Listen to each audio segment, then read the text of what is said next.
Hello दोस्तों, आप सबका स्वागत है हमारे चैनल OK.247 में।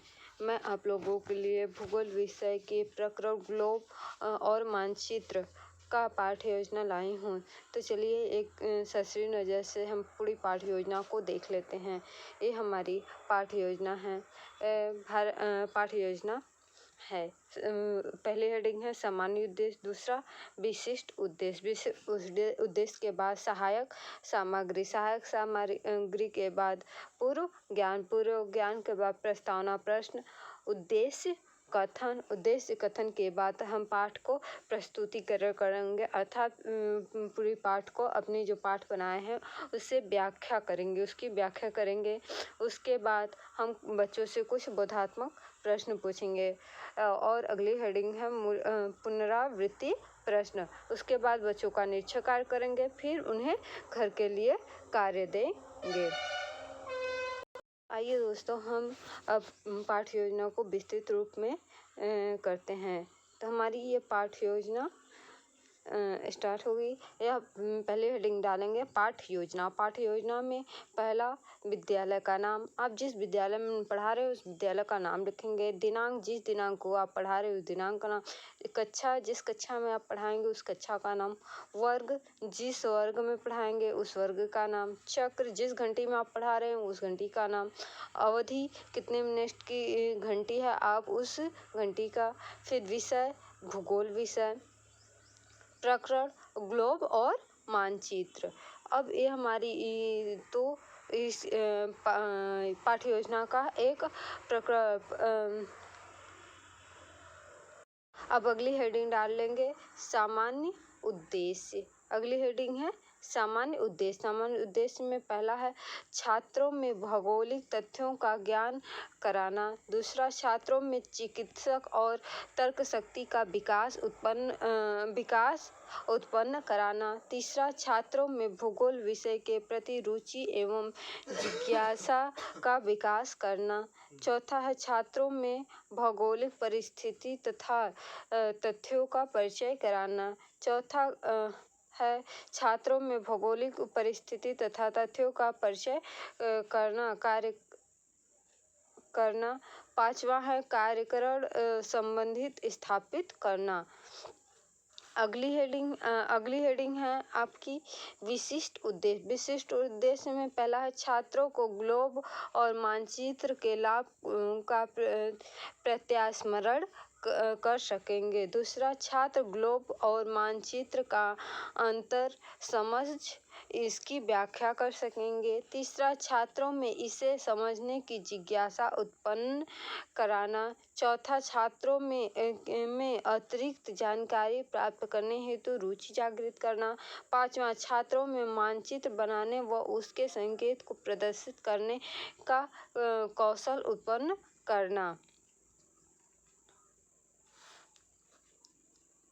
अगले हेडिंग है सहायक सामग्री में है जो हम अपनी पाठ्य योजना को सुचारू और विस्तृत देने के लिए जिन उपकरणों का प्रयोग करते हैं उसका नाम लिखेंगे यहाँ पे, जैसे चौक, डस्टर, श्यामपट्ट, संकेत आदि। अगली हेडिंग है पूर्व ज्ञान। छात्र ग्लोब और मानचित्र के बारे में सामान्य जानकारी रखते हैं। अगली हेडिंग है प्रस्तावना प्रश्न में हम 3 कॉलम बनाएंगे। क्रम संख्या, छात्राध्यापक का कथन, छात्र क्रिया।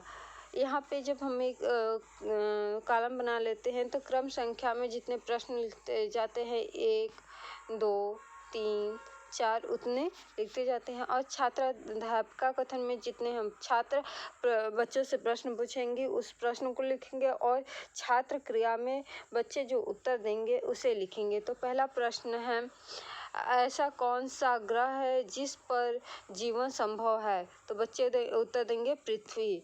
दूसरा, पृथ्वी का आकार कैसा है? तो बच्चे बोलेंगे गोलाकार, अंडाकार आदि। तो फिर आप उसी प्रश्न से करेंगे पृथ्वी को देखने के लिए हम किसका उपयोग करते हैं? तो बच्चे बताएंगे ग्लोब, मानचित्र का।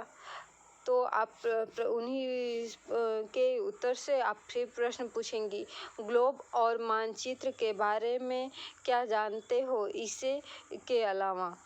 तो बच्चे उसके अलावा कुछ भी नहीं बता पाएंगे, तो यहाँ पे बच्चों के का समस्यात्मक उत्पन्न हो जाएगी, बच्चों के बीच समस्या उत्पन्न हो जाएगी, इसलिए यहाँ पे हमारा समस्यात्मक प्रश्न हो जाएगा। अगली हेडिंग डालेंगे उद्देश्य कथन। उद्देश्य कथन में लिखेंगे बच्चों, आज हम ग्लोब और मानचित्र के बारे में विस्तृत रूप से अध्ययन का कार्य करेंगे या विस्तृत से पढ़ेंगे। अगला है हम अपनी जो हमारी पाठ्य योजना है उससे विस्तृत रूप से प्रस्तुत करेंगे। तो हम हेडिंग डालेंगे प्रस्तुतिकरण। प्रस्तुतिकरण में 6 कॉलम बनाएंगे। क्रम संख्या, शिक्षण बिंदु, छात्राध्यापिका कथन, छात्र क्रिया, शिक्षण विधि, श्यामपट्ट विधि। क्रम संख्या में पहला डालेंगे, शिक्षण बिंदु में ग्लोब डालेंगे और छात्राध्यापिका में हम प्रश्न पूछेंगे। पहला है पृथ्वी को देखने के लिए हम किस का प्रयोग करते हैं? तो बच्चे बोलेंगे ग्लोब का, मानचित्र का। फिर उसी से प्रश्न, ग्लोब और मानचित्र के बारे में आप क्या जानते हैं? बच्चे मौन हो जाएंगे अर्थात शांत हो जाएंगे। ये हम प्रश्न पूछ रहे थे, इसलिए शिक्षण विधि में हम प्रश्नोत्तर विधि डालेंगे। अगला, अब ग्लोब को ही स्पष्ट रूप से बच्चों के सामने प्रस्तुत करेंगे। तो हम व्याख्यान दे रहे हैं, तो इसलिए शिक्षण विधि में हम व्याख्यान विधि हेडिंग डालेंगे और छात्र अनुक्रिया में छात्र ध्यानपूर्वक सुने और छात्र क्रिया छात्राध्यापिका क्रिया में स्पष्टीकरण डालेंगे। ग्लोब पृथ्वी का एक ऐसा नमूना अर्थात पृथ्वी जैसी आकृति का एक मॉडल है जो पृथ्वी की आकृति का सही प्रतिनिधित्व करता है। ग्लोब की सहायता से हम पृथ्वी की आकृति का सही ढंग से अंदाजा लगा सकते हैं। आगे दूसरा, क्रम संख्या दूसरा में क्रम संख्या 2 में 2 डालेंगे और यहाँ पे शिक्षण विधि में जो शिक्षण बिंदु है उस पे डालेंगे ग्लोब का उपयोग। यहाँ पे बच्चों से फिर आप प्रश्न पूछेंगे। ग्लोब का उपयोग हम लोग किस कारणों से करते हैं? यहाँ पे बच्चे मौन हो जाएंगे, तो यहाँ पे हमारा मौन हो जाएगा और यहाँ पे प्रश्न पूछ रहे इसलिए प्रश्नोत्तर विधि हो जाएगी। अब उसके बाद हम ग्लोब का उपयोग, ग्लोब के बारे में बच्चों को स्पष्टीकरण डालेंगे, बताएंगे, स्पष्ट रूप से बताएंगे। तो छात्र अनुक्रिया में छात्र ध्यानपूर्वक से सुने और व्याख्यान करेंगे, तो यहाँ पे व्याख्यान विधि डालेंगे। तो व्याख्यान क्या है? ग्लोब पृथ्वी का मॉडल होते हैं। हम पृथ्वी की छोटी सी छोटी तथा बड़ी सी बड़ी जानकारी इससे प्राप्त कर सकते हैं। पृथ्वी गोलाकार है, यह अपने अक्ष पर 82.5 अंश झुकी हुई है। पृथ्वी अपने ध्रुवों पर थोड़ी चपटी है। इससे हम पृथ्वी का घूर्णन समझ सकते हैं। फिर यहाँ और ग्लोब ज़्यादातर नीले रंग में दिखाई देता है जो जल को दर्शाता है। इसके द्वारा पृथ्वी पर दिन और रात का अंदाज़ा भी लगाया जा सकता है। पृथ्वी के द्वीप, महाद्वीप तथा महासागरों को देख सकते हैं। जो ग्लोब है उसके द्वारा द्वीप, जो पृथ्वी पे द्वीप है, महाद्वीप, महासागर हैं, कहाँ कहाँ स्थापित है उसके बारे में हम जान सकते हैं और उसे देख सकते हैं। अब तीसरा है क्रम संख्या में तीसरा डालेंगे और शिक्षण बिंदु में हम मानचित्र डालेंगे। अब मानचित्र से कुछ बच्चों से प्रश्न पूछेंगे। मानचित्र के बारे में आप क्या समझते हैं? तो बच्चे नहीं बता पाएंगे, तो वहाँ पे हम मान लिखेंगे। हम प्रश्न कर रहे थे इसलिए प्रश्नोत्तर विधि डालेंगे। फिर अब मानचित्र के बारे में हम बच्चों से स्पष्टीकरण करेंगे, बच्चों को स्पष्टीकरण करेंगे। तो यह पृथ्वी के सतह के किसी भाग के स्थानों, नगरों, देशों, पर्वतों, नदी आदि की स्थिति को पैमाने की सहायता से कागज पर लघु रूप में बनाना मानचित्र कहलाता है। मानचित्र दो शब्दों से बना है, मान धन क्षेत्र। मान का अर्थ होता है माप या मूल्य, मान या मूल्य, तथा चित्र का अर्थ होता है प्रदर्शित करना, जिसे बड़े से बड़े भाग व सूक्ष्म भाग सूक्ष्मदर्शी से छोटी तरह प्रदर्शित कर सकते हैं। इस प्रदर्शित के लिए विभिन्न संकेतों के रूप में दर्शाया जाता है।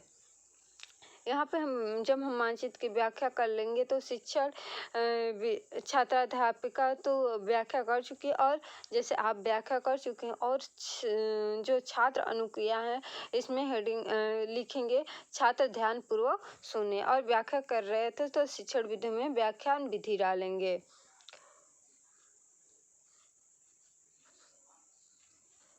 यहाँ पे पेड़ पौधे जैसे कि पेड़ पौधों को दर्शाना होगा तो इसमें इनकी भी मानचित्र कुछ बने होते हैं। जैसे यहाँ पे आपके सामने दिखाई दे रहा है, कुछ पौधों के को हम ऐसे दर्शाते हैं, नदियों को इस प्रकार, जैसे ये नदियाँ हैं इस प्रकार दर्शाते हैं, और हवाई जहाज को हम कुछ जिस प्रकार दर्शाते हैं उनकी कुछ फिगर होते हैं उस प्रकार हम दर्शाते हैं। रेलगाड़ी को हम रेलगाड़ी की जो पटरी होती है उस प्रकार दर्शाते हैं।